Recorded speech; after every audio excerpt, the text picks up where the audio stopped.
आज नेत्र सजल हो गए अक्रूर जी महाराज के। अक्रूर जी कहते हैं किमनो न कुशलम पृच्छे गुमान कुलाधमे। कंस के रहते हुए मानो कंस रूपी कैंसर जिसके जहाँ पर हो वहाँ पर आनंद की तो बात पूछो ही मत महाराज। कोई भयंकर पीड़ा कैंसर जैसे रोग से ग्रसित हो और उससे जाकर के अस्पताल में हम कहें कि क्यों मजे में हो ना, तो उसके ऊपर क्या बीतेगी, वही वाली स्थिति है। कंस के रहते हुए मथुरा में कौन भला सुखी आनंदित हो सकता है। आज संपूर्ण बात बतलाई। भगवान ने कहा, भगवान को जैसे अक्रूर ने कहा कि कंस ने ऐसे ऐसे मुझे भेजा है, भगवान ने कहा देखो चाचा जी आप ये मत कहना कि कृष्ण बलराम को वध के लिए कंस ने भेजा है। अगर ये कहोगे तो कोई भी मुझे ब्रज के परिधि से यशोदा मैया, नंद बाबा, गोपियाँ, गोप ग्वाल बाल कोई भी हमको जाने नहीं देंगे, इसलिए आप ऐसा मत कहना। आप तो कहना कि मामा जी ने धनुष के मेला देखने के लिए भांजों को बुलावा भेजा है, रथ दे करके भेजा है। भगवान ने सिखाया है सज्जनों। और जैसे गए बाबा आनंद से विस्तार से वार्तालाप हुई और रात्रि के आतिथ्य सत्कार के उपरांत अक्रूर जी से पूछा आने का कारण। बाबा ने संपूर्ण बात जैसे भगवान ने बताई थी उसी प्रकार से बतलाई है। और बाबा ने आज घोषणा कर दी, ब्रजवासियों से कहा बालकों यदि कोई मथुरा जानो चाहे तो मेरे साथ चल सके। कृष्ण बलराम कल चाचा के साथ में जाएंगे, अक्रूर जी के साथ में मथुरा जाएंगे। कोई जानो चाहे तो मेरे साथ चल सके भैया, मेला देख के ताई। अब तो बालक तैयार हो गए, हम मथुरा जाएंगे, हम मथुरा जाएंगे, सब तैयार रह गए सज्जनों। अब बाबा तो चल दिए मथुरा की और कुछ गोप ग्वाल बाल जो जानो चाह रहे थे उनको लेकर के। इधर सज्जनों अक्रूर जी महाराज सो गए, उधर यशोदा मैया आज विचार करने लगी। कल मेरे कन्हैया कृष्ण बलदेव कल मथुरा जाएंगे। जिस कन्हैया के आगमन के उपरांत मेरे जीवन में कुछ जीवन जैसा लगने लगा था। कल वही कृष्ण बलराम जब हम मुझे छोड़कर के मथुरा जाएंगे तो फिर जीवन में सब रस समाप्त हो जाएगा, कुछ शेष नहीं बचेगा। कृष्ण बलराम सो रहे हैं सज्जनों, मां उठी है, अकेली बड़बड़ा रही है, कन्हैया जीवन के इतने उम्र बाद तो तेरी प्राप्ति हुई और जब तू जीवन में आया तब कहीं जाकर के इस जीवन में मुझे अनुभव हुआ कि हाँ आनंद कोई विषय है। पर अब तुम कल चले जाओगे तो फिर मैं वही निष्प्राण हो जाऊंगी।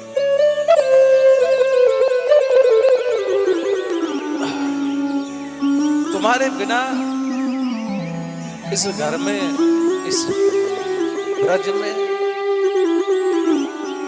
मैं किस प्रकार रहूंगी। लाला तू जब गौचारण करने जाता है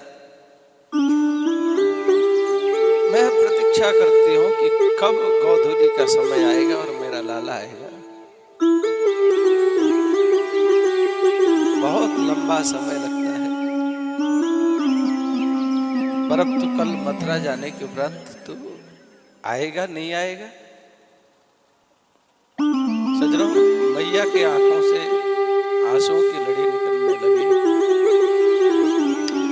आंसू निकल करके कन्हैया के कपोल पर जैसे गिरी है। कन्हैया की नींद खुली। कन्हैया ने देखा उठ करके मैया रो रही है। मैया के आंसू पूछे सुने, कहने लगे माँ तू रो रही है?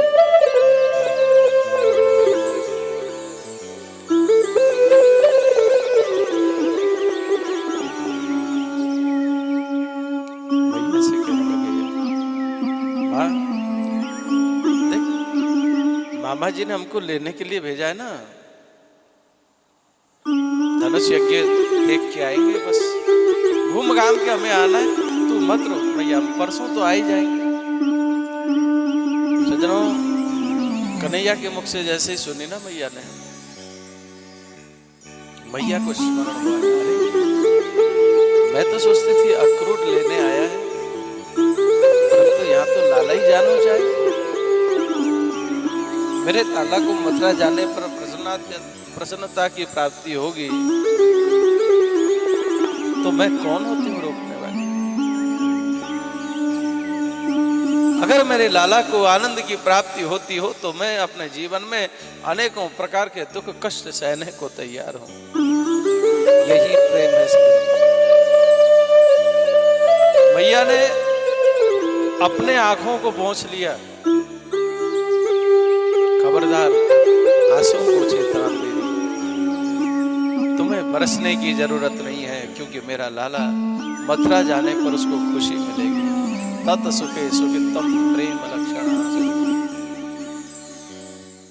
प्रातःकाल का समय हुआ, गोपियों को जब इस बात की पता पड़ी, सबरी संपूर्ण गोपियां आ गई सज्जनों नंद भवन के द्वार पर, और आकर के जब पता पड़ा अक्रूर लेने आए हैं तो अक्रूर को गालियां देने लगी गोपियां।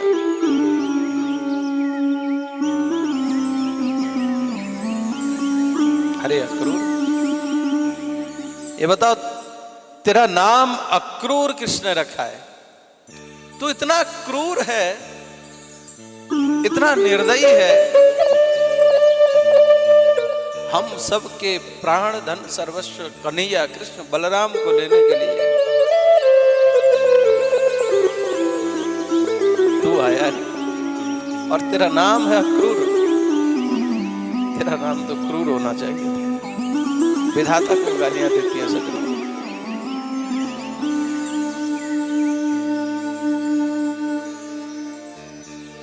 ओ विधाता श्रवण क्वचित दया,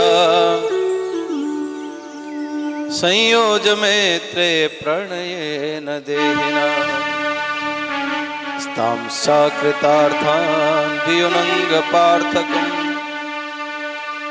विक्रीडितम तेर्भक चेष्टितम यथा। हे विधाता, तेरी तो स्थिति उसी प्रकार से है जिस प्रकार एक छोटा बालक खिलौना से खेलता है और जब मन भर जाता है तो छोड़ देता है। वही स्थिति तो हमारे साथ कर रहा है। अरे तुझे जब बिछोड़ी कराना था तो संयोग क्यों कराया? कृष्ण बलराम से अगर हमको बिछोड़ी कराना था तो संयोग क्यों कराया? तुझ में थोड़ी बहुत भी दया नहीं है? क्रूरस्तम क्रूर समाख्यास्मन। अरे अक्रूर, तू तो बड़ा क्रूर है रे। हमारे प्राण धन सर्वस्व जीवन कृष्ण बलराम को लेने के लिए आए। सज्जनों, उसी समय कन्हैया आए, बाहर आए। कन्हैया ने जैसे देखा गोपियों को, प्रत्येक गोपियों के कान में जाकर के कन्हैया ने कही, है गोपियों देखो, मैं आज जा रहा हूं, कल मथुरा में घूमूंगा, भ्रमण करूंगा, परसों के दिन में वापिस आ जाऊंगा।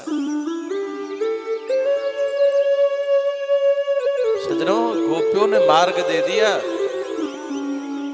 जो पहले कह रही थी कि यदि हम जब तक जीवित हैं तब तक हम जाने नहीं देंगे मथुरा, उन गोपियों ने मार्ग दे दिया, कन्हैया जाओ, यदि तुमको मथुरा जाने में आपको प्रसन्नता होती है तो आप जाओ, हमारा क्या? हम आपके याद में आपके लिए रोती रहेंगे, ये मंजूर है। परंतु आपके मन मुताबिक न हो, हम विघ्न बन जाएं तो हमें बड़ा कष्ट होगा। दे दिया सज्जनों। चलने लगे कृष्ण बलदेव आगे।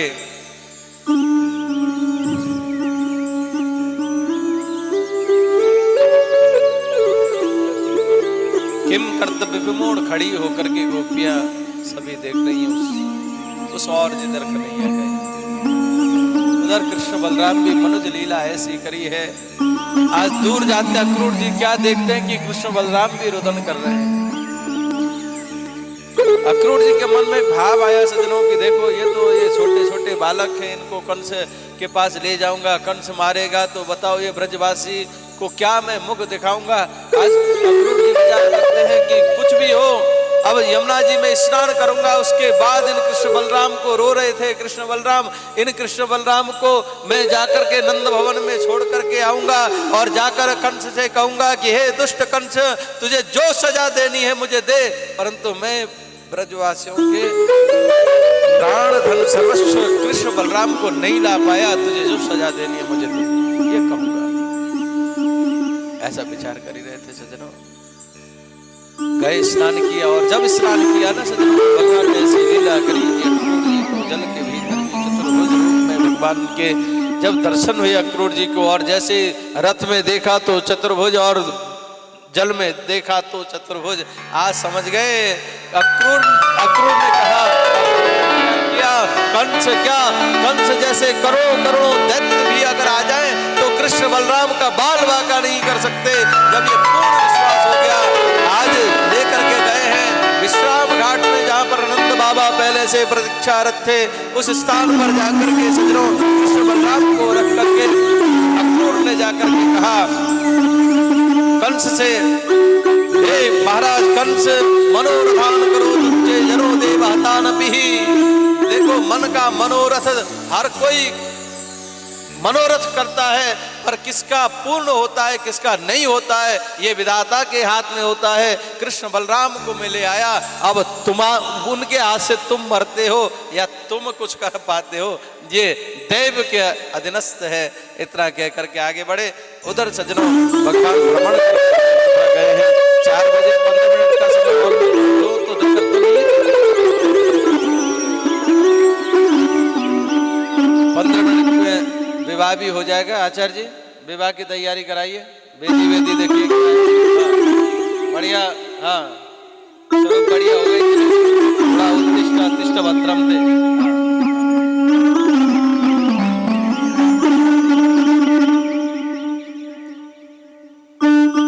विवाह में पंडित जी की तो भूमिका रहती है, नहीं पंडित जी है कि बैठे तो कैसे काम चलेगा। बोले वृंदावन बिहारी लाल की जय। देखो जी भगवान गए मथुरा, ठीक है, अनेकों प्रकार से सबको आनंद प्रदान किया, धोबी का उद्धार किया, कुब्जा को सुंदर बनाया, चंदन लगवाया, उससे दर्जी के ऊपर कृपा करी, सुदामा नाम के माली से माला धारण किया, पहुंचे कंस के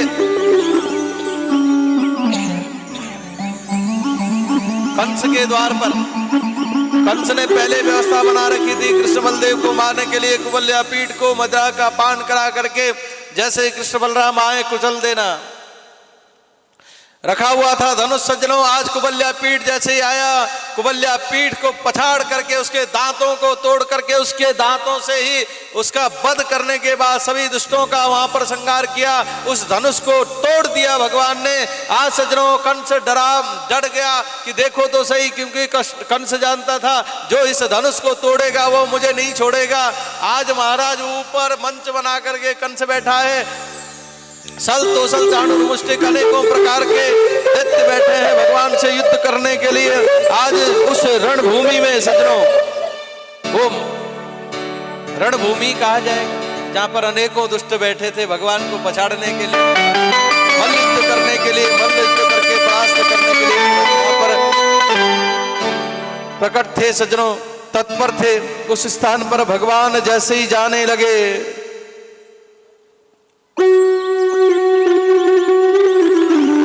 मल्लानाम सुरेंद्रणाम नरबरा स्त्रीणाम सुरो मूर्तिमान गोपानाम सुजनाम सदाम सिद्धिभुजाम शास्त्रार्थ पित्रो शिशु मृत्युर्भोजपते विराट विदुषम तत्तम परम योगिनम कृष्णीनाम परवेदते परदेवतेति विदितो रंगम गदा साग्रजा।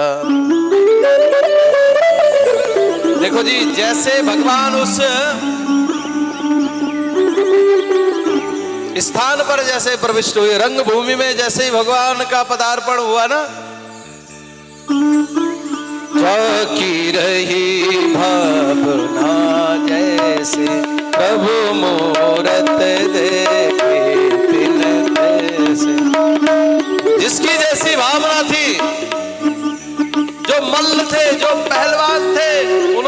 सर्वश्रेष्ठ पहलवान के रूप में भगवान के दर्शन किया। जो स्त्रियां थी उनका विवाह नहीं हुआ था, उन्होंने को देखा और जो बालकों के संत